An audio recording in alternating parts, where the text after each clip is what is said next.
নমস্কার বন্ধুরা, tasty food কিচেনে তোমাদের স্বাগত। আজকে আমি রান্না করব পনির মশালা।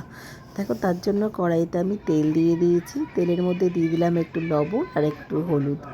ভালো করে তেলটা গরম হলে তেলটা নাড়াচাড়া করে নিলাম। তার মধ্যে দিয়ে দিচ্ছি, দেখো, স্কোয়ার স্কোয়ার করে কেটে নিয়েছি পনিরগুলো ভাজার জন্য। পনিরগুলো কিন্তু খুব বেশি ভাজবো না, একটু উল্টে পাল্টে নেব। হালকা হালকা লাল হলেই কিন্তু পনিরগুলো ভাজা হয়ে যাবে, তুলে নেব। পনির কিন্তু বেশি ভাজলে শক্ত হয়ে যায়, তোমাদের সবসময়ই বলি। তো পনির কিন্তু খুব বেশি কোনো সময় তোমরা ভাজবে না, হালকা একটু এপাশ ওপাশ করে নিয়েই পনিরটাকে তুলে দেবে। পনিরটা তাতে সফট হবে। আর পনিরটা সব সময় ভেজে যখনই পারবে ঠান্ডা জলে দেবে, তাহলে পনিরটা কিন্তু ভাঙবে না আর পনিরের সফটনেসটা খুব বেশি হবে। হ্যাঁ, দেখো, ভাজাটা তোমাদের দেখিয়ে দিলাম, এরকম ভাজলাম। আর কিন্তু পনিরটা ভেজে আমি জলের মধ্যে দিয়ে দিলাম।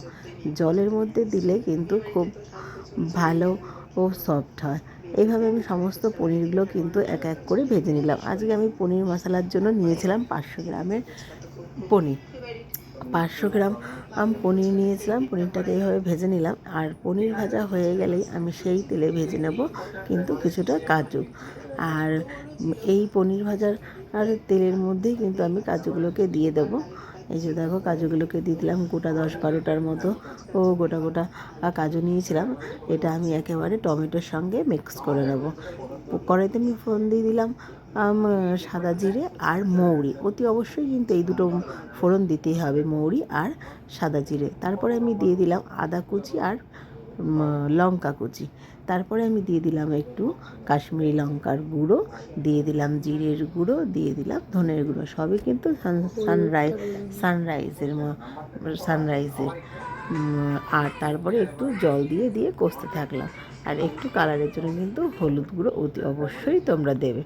তারপরে দেখো, আমি মিক্সিতে নিয়ে নিলাম কিছুটা চালমগজ। তারপরে এই চালমগজ, কাজু ভাজা আর টমেটোটা খুব ভালো করে মিক্স করে নিলাম।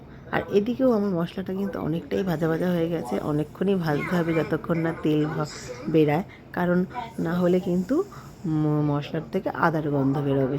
এবার আমি দিয়ে দিলাম এর মধ্যে চালমগজ, কাজু আর কাজুটা ভেজে নিয়েছিলাম, কাজু ভাজা আর টমেটোর পেস্ট একসাথে ভালো করে এবার আমি কষাচ্ছি। এর মধ্যে দিয়ে দিলাম একটু পরিমাণ মতো লবণ, চিনি যে যতটাই পারো মিষ্টি এই পরিমাণটা যে যেরকম খাবে সে কিন্তু ঠিক সেরকমভাবেই মিষ্টিটা দেবে। তারপরে একটু ফ্যাটানো টক দই দিয়ে দিলাম, দিয়ে এবার ভালো করে মশলাটাকে কষাতে থাকলাম। যতক্ষণ না মশলা দিয়ে তেল বেরোবে ততক্ষণই কিন্তু মশলাটা কষাবো। এরপরে দিয়ে দিলাম একদম ছোটো ছোটো করে কেটে রাখা ক্যাপসিকামটা দিলে কিন্তু খুব ভালো একটা তোমরা সেন্টও পাবে আর খুব ভালো একটা টেস্ট হবে। আর গ্রেভিটাও কিন্তু একটু বেশি থোকা থোকা হবে, তার জন্য কিন্তু ক্যাপসিকামটা দেওয়া। মশলাটা খুব ভালো করে হয়ে গেলে আমি পনিরগুলো দিয়ে দিলাম। যে পনিরটা জলের মধ্যে চুবিয়ে রেখেছিলাম সেই জল সমেতই পনিরটা দিয়ে দিলাম। খুব বেশি পরিমাণে জল দেবো না, কারণ পনিরে তো খুব বেশি সেদ্ধ করতে হয় না, সেই জন্য একটু পরিমাণ মতো জল দিলাম। আর টকপক করে ফুটলে দেখো আমার পনির একদম রেডি। পনির মশলাটা দেখো এত সুন্দর দেখতে হয়েছে বন্ধুরা, খেতেও সেরকমই টেস্টি। অতি অবশ্যই তোমরা এইভাবে করে খাবে।